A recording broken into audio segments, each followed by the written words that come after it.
Hello, and welcome back to another Squishy Makeover video. And guest starring, we have my finger in a metal cast. Yep, that's a story for another time. We will come back to that. The squishies that I'm painting today are kind of special just because I'm about to go visit my nieces and nephew, and I'm painting these for them. So, starting off, we have this lovely ice cream cone with this nice big yellow pea spot. Everyone loves a pea spot in their ice cream. No, they don't, so we gonna fix that. But it does have a very nice squish. So, moving on, then we also have this dog thing. It also has a very nice slow rising squish, but it's got some weird stitching on the side. We'll fix that too.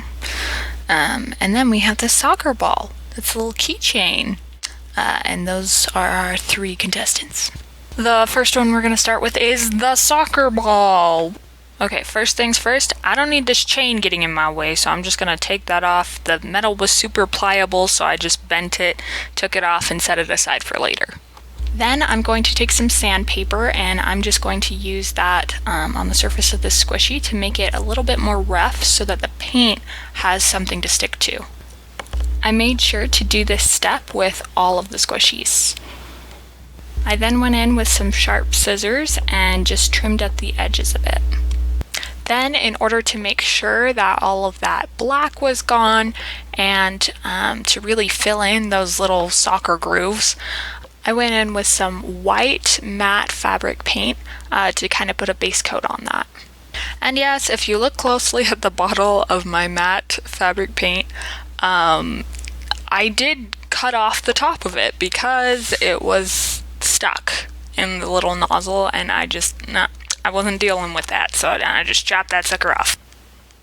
Then I mixed it with a little bit of white slick fabric paint. I don't know, just to help it be better. Afterwards, I proceeded to paint my white base coat and fill in those grooves.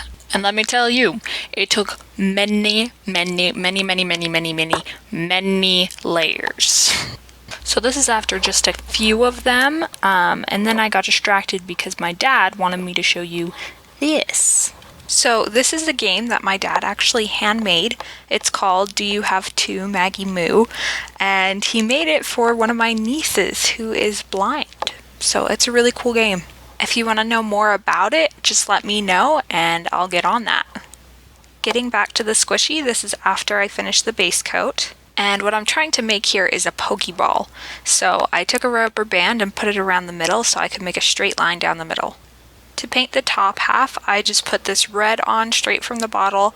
And I did this because I wanted it to be more shiny. And I just kind of spread that around. While I was doing this, I also had to explain to my mom what a pokeball looked like because she thought I should have painted the whole thing red. This actually worked surprisingly well though, so if you ever need to make straight lines on a squishy, use rubber bands. I got started on that and tried to make like a little outline for the circle in the middle, and it, as you can see, did not go super great, but that's okay because I'm going to paint a black line over it and that should clean it up a little bit. And then I just continued to fill in the rest of the red. And the reason I didn't use a paintbrush was because first of all, it's way more fun to do it straight out of the bottle. Second of all, I wanted it to look super glossy and thick. So I think I achieved that. Woohoo! It also has a really nice texture. Now this is what it looks like after it's been drying a while.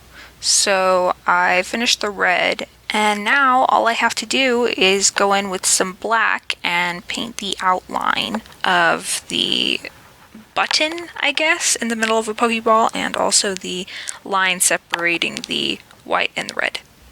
I wasn't sure how to do this other than with a dotting tool, so if you have any other suggestions, please let me know. So this is the finished product, black lines and all, and I'm not super pleased with it. Like, I definitely think it could have been better. I feel like the lines could have been more crisp, but I do really still like the squish of it, so that's good. And also how shiny it is. That it's very smooth and nice feeling. And as I said before, I put aside the keychain, so now I'm just going to bring that back in and reattach it to the squishy. My nephew loves Pokemon, so I really hope that he likes this Pokeball. Next up is the ice cream cone. As you know, I already sanded this one, so it's all prepped and ready to go. So we're just going to run head first and get rid of that nasty yellow stain on there by just painting a white base coat over the whole thing, because I also want to get rid of that neon orange cone. It's not really appealing. At this point, I finished my base coat and I'm now working on the cone. I had to hand mix this color, so it's right up here. To make it, I mixed slick white, brown, neon yellow, and neon orange to make this light brown khaki color. So I'm just gonna pop that open, and also I just got these paint pods from the dollar store, so that's good. $4. I'm just gonna finish painting that cone. At this point now I've painted the details on one side of the cone. I went in with a toothpick and just like painted those lines, and it was horrible. I hated it. Never do that again. Okay, so I've got to paint the other side now, and I have this custom mixed formula that I already made, and I'm gonna go in with my dotting tool this time because I realize now that it works much better. And I'm just gonna paint some lines with that because it sounds much easier. And you know, it actually did start pretty good with the toothpick until I kept going and it just progressively got worse. But that's fine. We don't need to look too closely because it was a struggle, okay? Anyway, so I'm just gonna go along these ridges and just kind of fill that in with the darker cone color that I mixed. And now that I've finished all the detail work on the cone, all I have to do is go in and finish the ice cream. I'm going to be using this custom green color that I made, and in case you can't guess the flavor, it's mint chocolate chip. And I just made that simply by combining the neon green and the slick white, and it made this perfect green color. And I'm just going to apply that liberally to my ice cream. And it's crazy to me how editing can make this process look so fast, but in reality I had to paint like 30 layers of this green on here, so it was not a short process. But I also think it's worth it because of like the even layers of the coats. It looks really good at the end and it looks very smooth, so I think it's worth it. Alright, so I've mostly finished this mint chocolate chip ice cream. I'm just topping it all off with some chocolate chips, and then it will be done. And I'm not going sparingly on the chocolate chips because everyone needs more chocolate in their life, especially in their mint chocolate chip ice cream. So yeah, gotta pile those things on. My sister actually doesn't like mint and chocolate together, but she's entitled to her opinion. As you can see, the squishy is now finished, except for the fact that it has a giant air pocket in it. So to fix that, I bring out the sharp pointy scissors. And all I have to do is just find a good place to make a little slit in it, and then that will allow the air to move in and out of the squishy. And yeah, so now it's a really nice, slow rising squishy that I actually feel like looks really good, so I'm really proud of the way that this one turned out. I think it looks nice. Our next and final squishy is the dog. Pillow? I'm honestly really not sure what this was supposed to be, but it has like some weird stitching on the side, so I figure maybe it's a pillow, but it could also be a cookie. I don't know. But I've already been in with the sanding, so I'm just gonna go straight in with the base coat, just to get rid of that pink color. And then looking at it, I decided that I didn't like the shape and that I wanted the ears to be different. So off they come. The idea that I have for this one is basically just that I still want it to be a dog, but I specifically want it to be a Rottweiler because my niece, she has a stuffed animal dog. She loves dogs, and it's a Rottweiler. And so I'm going to try and turn this dog into a Rottweiler. And for that, it needs bigger, puffier ears. I also want you to take a moment and appreciate this complete lack of coordination right here. I mean, look at that. I can't even pick up a freaking pair of scissors. And like, even the way I pick up the scissors afterwards is not normal or safe. If that's not dangerous, I don't know what is. And now I'm just gonna take this sucker and slice him off, cause he doesn't go here anymore. Wow, looking stellar and very short.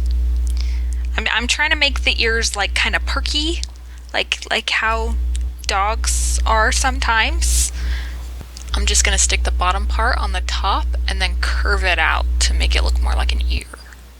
Now, this is my first time using Fabric Fusion, and I didn't know that you had to cut the tip yourself so that it can be whatever length you need. Then I just spread around the glue and stuck them together. I also didn't use a ton of glue. You just need a little bit, but you also need to make sure that it's all lined up correctly. And to ensure that it dried where I wanted it to, I also put some rubber bands around the squishy to make sure that it stayed in place. After he finished drying, I proceeded to take off the rubber bands and kind of let him breathe and come back to shape a little bit, before then trimming up his ears so that they could be a little bit more rounded and neat. So here I go, trimming, snip, snip, snip. Trying to make it look nice. And let me just say, by the way, this foam was so thick. I don't know what it was about it, but it was just like extra thick and like really hard to cut through. But I did it, and this is what it looked like with one of the sides finished. I then proceeded to finish the other side, and now I am filling all of the holes and crevices and things with some neon orange puffy paint. So these paints that I'm using are paints where their bottles were almost empty, so I just put them in the paint pots. And then I realized that I needed this neon orange later, so halfway through I had to switch to using blue for the repairs. So, yeah. Okay, so I know this looks a little funny, but the reason I'm painting it like this is because most of the squishy is going to be black, and I didn't see a need to paint a base coat for that. But I also am going to be using a lighter brown for these parts that I'm painting white, so that's why I did that. Then I just decided to go in with that same light brown color that I was going to be using to trace out kind of where I wanted the details to be and where I wanted the face to sit and the little markings on the face and things like that. So I got that all situated. And boom! Look at that transformation. It's all of a sudden mostly painted. Maybe because someone forgot to film some steps, but that's fine. But I don't have much to do left, just basically the face and a bit of touch-up. So, yeah. And I'm not sure how I feel about the eyes. I might put them down a little bit lower, but they do need some eye shines. We don't want no black holes. And for the mouth, we'll just put a cute little smile. I also decided that the mouth needed a tongue, so I mixed together a little bit of pink for that. I just used my dotting tool then to gently dot on the tongue, a little bit overlapping the mouth, and then I just went back over the mouth when it was dry and put a little line on the tongue. And then finally we fix the eyes, so woohoo! That's the last step. And I'm actually really happy with how this one turned out, even though it was pretty hard and had lots of pieces to go with it. It was definitely the most fun to make, and I think it looks really good in the end. So I'll just give myself a little pat on the back.